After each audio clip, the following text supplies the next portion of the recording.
Oke nak ya, selanjutnya kita masuk ke pembahasan berikutnya, yaitu tentang gelombang elektromagnetik yang kedua. Nah, untuk gelombang elektromagnetik kedua ini, pertama kita bahas diffraksi cahaya. Nah, diffraksi cahaya ini nanti akan kita bagi lagi dua pembahasannya, yaitu tentang diffraksi cahaya pada celah tunggal dan diffraksi pada kisi. Nah, yang kedua kita bahas lagi nanti polarisasi cahaya. Oke. Nah, untuk yang pertama kita bahas di sini yaitu diffraksi cahaya. Apa itu diffraksi cahaya? Yaitu pembelokan gelombang cahaya yang disebabkan oleh adanya penghalang berupa celah sempit. Nah, celah sempit ini diistilahkan kisi diffraksi. Nah, kita buat definisi kisi. Ternyata kisi itu adalah berupa kepingan kaca yang digores menurut garis sejajar. Nah, oke, tadi pembahasan kita sebutkan di awal ada dua ya untuk diffraksi cahaya. Pembahasan yang pertama, diffraksi pada celah tunggal. Nah, kita misalkan ini ada celah tunggal. Ini dia celah. Nah, jarak celah dari sini kemari di antara dua celah ini ada titik-titik penghalang. Nah, antara kedua celah ini ya. Nah, lalu di sini jarak celahnya kita anggap sejauh D. Kita ambil garis tengah dari titik-titik penghalang ini, yaitu tentu jarak dari sini kemari menjadi separuh dari ini ya, yaitu D/2, masing-masing D/2. Kemudian ada cahaya kita lewatkan masuk ke dalam kedua celah ini, di antara celah ini ya. Tentu celah ini akan mengalingi cahaya sehingga cahaya nanti dibelokkan. Nah, cahaya akan melewati celah-celah yang ada di sini ya, dimana hasil yang diperoleh seperti ini dia nak ya, nanti cahaya yang lewat.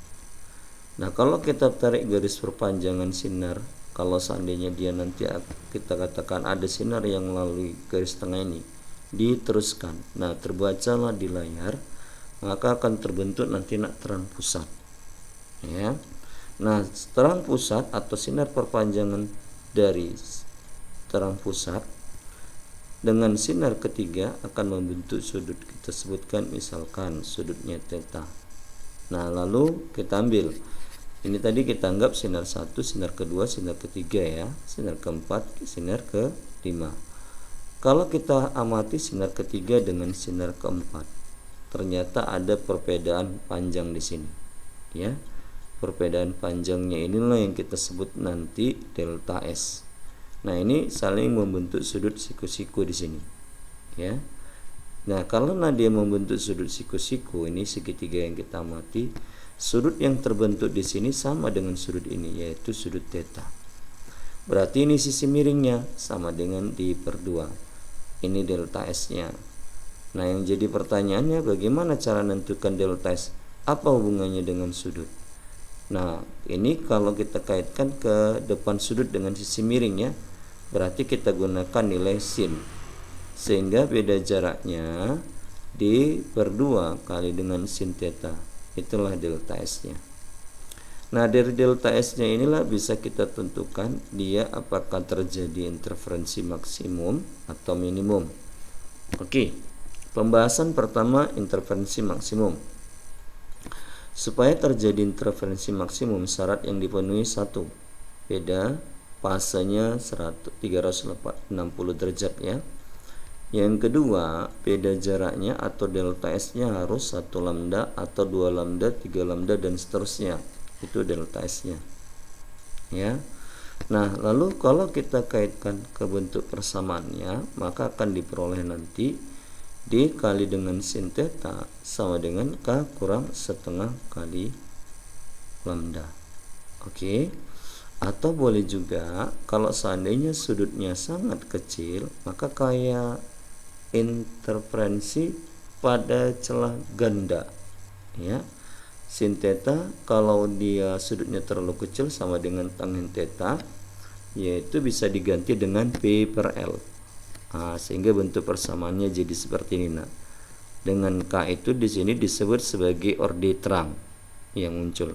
Dimulai dari 1, 2, 3, 4 dan seterusnya ya. Lalu L itu adalah jarak layar ke celah. Nanti di sini ada layar di belakangnya ya.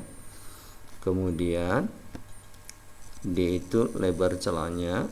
Lalu P-nya itu adalah jarak terang pusat ke K. Oke.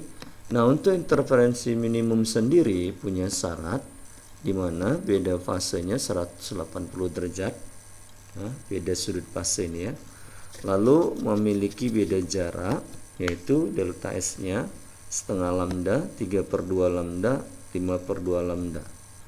Sehingga bentuk persamaannya bisa kita tulis D kali sin theta sama dengan K kali lambda, atau boleh juga diganti dengan ini, kita ganti sinnya ya, D kali dengan P per L sama dengan K kali lambda. Dengan keterangan K ini orde gelap dengan nilai K dimulai dari 1, 2, 3 dan seterusnya. R jarak layar ke celah dan P di sini adalah jarak terang pusat ke gelap ke K. Oke. Nah, berikutnya